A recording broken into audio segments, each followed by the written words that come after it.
Assalamualaikum warahmatullahi wabarakatuh. Hai anak-anak ibu kelas 12 AKL, apa kabar? Mudah-mudahan sehat selalu ya. Tetap di rumah, jaga protokol kesehatan dan jaga kesehatan kalian juga. Oke, pada pembahasan kali ini ibu akan melanjutkan pembelajaran terdahulu tentang komputer akuntansi dengan pokok bahasan input transaksi perusahaan manufaktur pada program software Mayobi Accounting.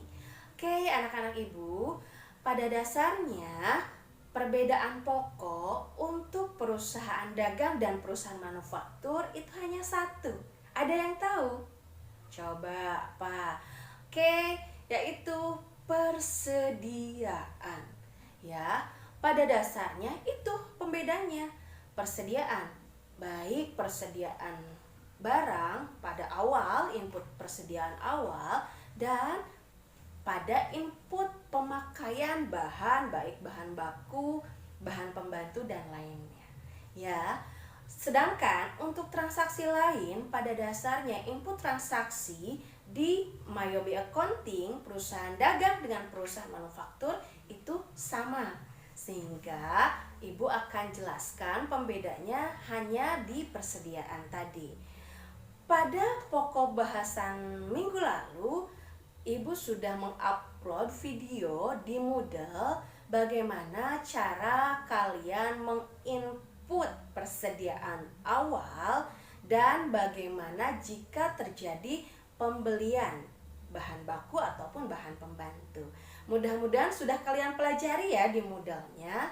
Oke, nah selanjutnya ibu akan melanjutkan bagaimana cara nanti kita menginput untuk pemakaian bahan untuk perusahaan manufaktur. Ya, ibu contohkan deh realnya kalian di perusahaan.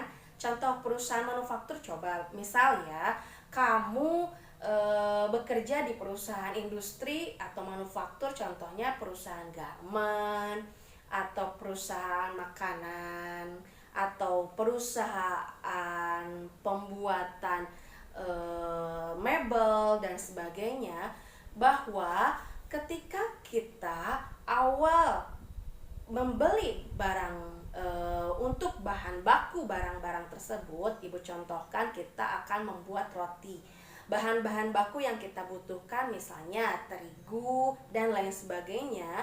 Ketika awal pembelian, prosesnya sudah ibu bahas di Moodle, yaitu di video yang terdahulu. Lalu selanjutnya terigu tersebut akan kita jadikan roti, ya.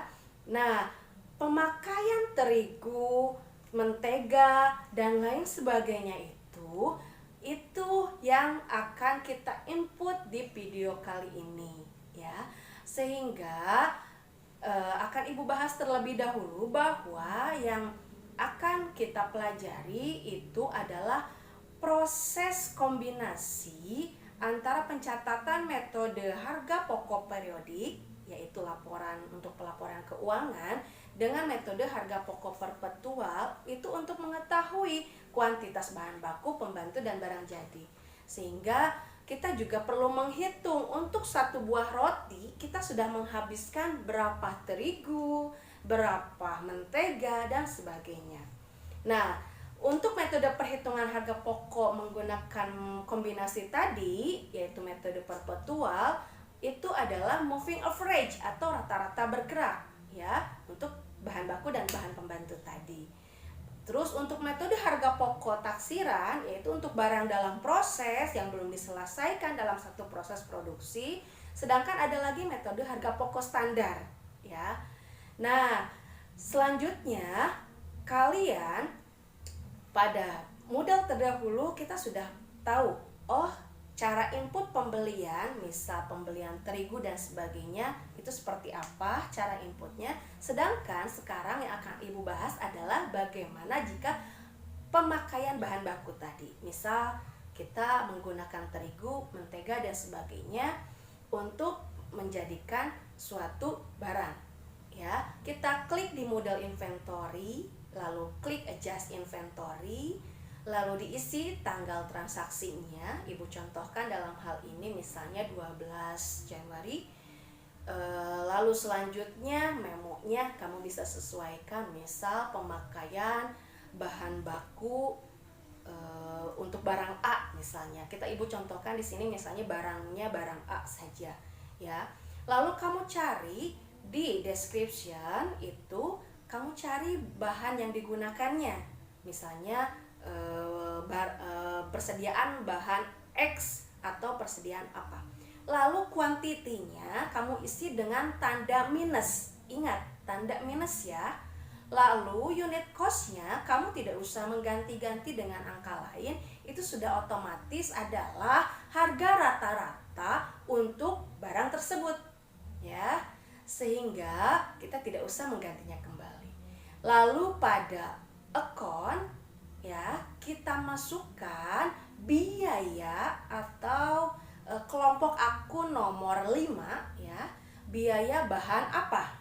Kalau misalnya seperti tadi biaya bahan baku untuk roti misalnya. Nah, untuk soal yang ini Ibu contohkan biaya bahan A. Lalu ke bawahnya kamu bisa copy dan paste, ya. Lalu selanjutnya untuk mengetahui hasilnya kamu bisa Ctrl R dan hasilnya adalah debitnya biaya bahan baku A dan kreditnya adalah persediaan bahan baku bla bla bla bla, ya. Nilainya itu sudah sesuai, kita klik record. Itu anak-anak bisa dipahami, ya, untuk pemakaian bahan baku tadi. Lalu selanjutnya biaya untuk pembuatan sebuah roti itu kan tidak hanya tadi biaya bahan baku saja ya anak-anak, termasuk misalnya biaya transportasi, biaya angkut pembelian, dan lain sebagainya. Itu juga dalam konsep perusahaan manufaktur harus masuk sebagai biaya untuk barang tersebut, ya. Jadi tidak bisa dimasukkan sebagai beban seperti kita di perusahaan dagang, tapi harus masuk sebagai biaya untuk barang tersebut. Misalnya transportasi, kita beli terigu tadi, ya, itu harus masuk sebagai alokasinya adalah menambah biaya bahan barang roti tadi, ya. Nah, pada kasus soal yang sekarang Ibu akan mencontohkan bagaimana jika kita menginput transaksi-transaksi tadi, biaya angkut, atau misalnya ada biaya import, ya. Kalau perusahaannya sudah perusahaan besar, kita akan menginputkan di modul account, lalu klik record journal entry. Tanggal seperti biasa diisi dengan tanggal transaksi. Memonya kamu bisa sesuaikan dengan transaksinya, transaksi apa misalnya. Lalu kemudian di bagian akunnya kita contohkan, misal ada biaya import, kamu masukkan biaya import bahan baku misalnya, nilainya berapa. Lalu di kreditnya diisi dengan lawannya. Misal karena tadi biayanya belum dibayar, biaya importnya, kita masukkan utang PPh pasal berapa, ya. Lalu misalnya ada biaya angkut transaksi, ya, biaya angkut pembelian bahan, kamu masukkan biaya angkut pembelian bahan. Lalu kreditnya apa, misalnya biaya angkutnya belum dibayar, ya, kita masukkan utang lain-lain misalnya seperti contoh ini, nilainya misalnya 3 juta, ya. Untuk selanjutnya, ya, kita akan mengalokasikan biaya-biaya ini menjadi tadi bersatu dengan biaya barang tadi. Lalu kita klik record, ya. Untuk selanjutnya bagaimana kalau kita akan menginput bahan pembantu, ya. Bahan pembantu pada dasarnya sama dengan tadi bahan baku. Kita klik inventory, lalu adjust inventory, diisi tanggal transaksi seperti biasa, memonya juga seperti biasa, ya, kamu sesuaikan. Lalu di description-nya atau di itemnya kamu cari item bahan pembantu apa contohnya. Oh, misalnya bahan pembantunya dalam hal ini misalnya plastik pembungkusnya atau kemasan misalnya, ya. Lalu kuantitinya sama, ya, kita pakai tanda minus. Lalu selanjutnya unit cost juga tidak usah kamu ganti-ganti, itu sudah sesuai, ya, angkanya dengan average atau harga pokok rata-rata. Lalu di account kamu cari alokasi biayanya ke biaya bahan pembantu barang apa, ya. Lalu ke bawahnya juga sama.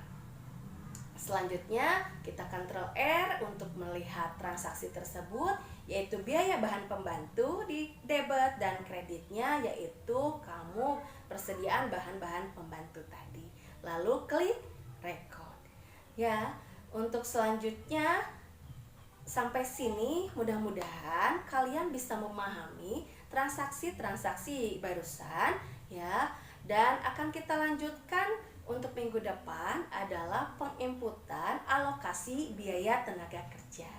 Mudah-mudahan bisa dipahami, ya. Selamat beraktivitas kembali. Terima kasih. Wassalamualaikum.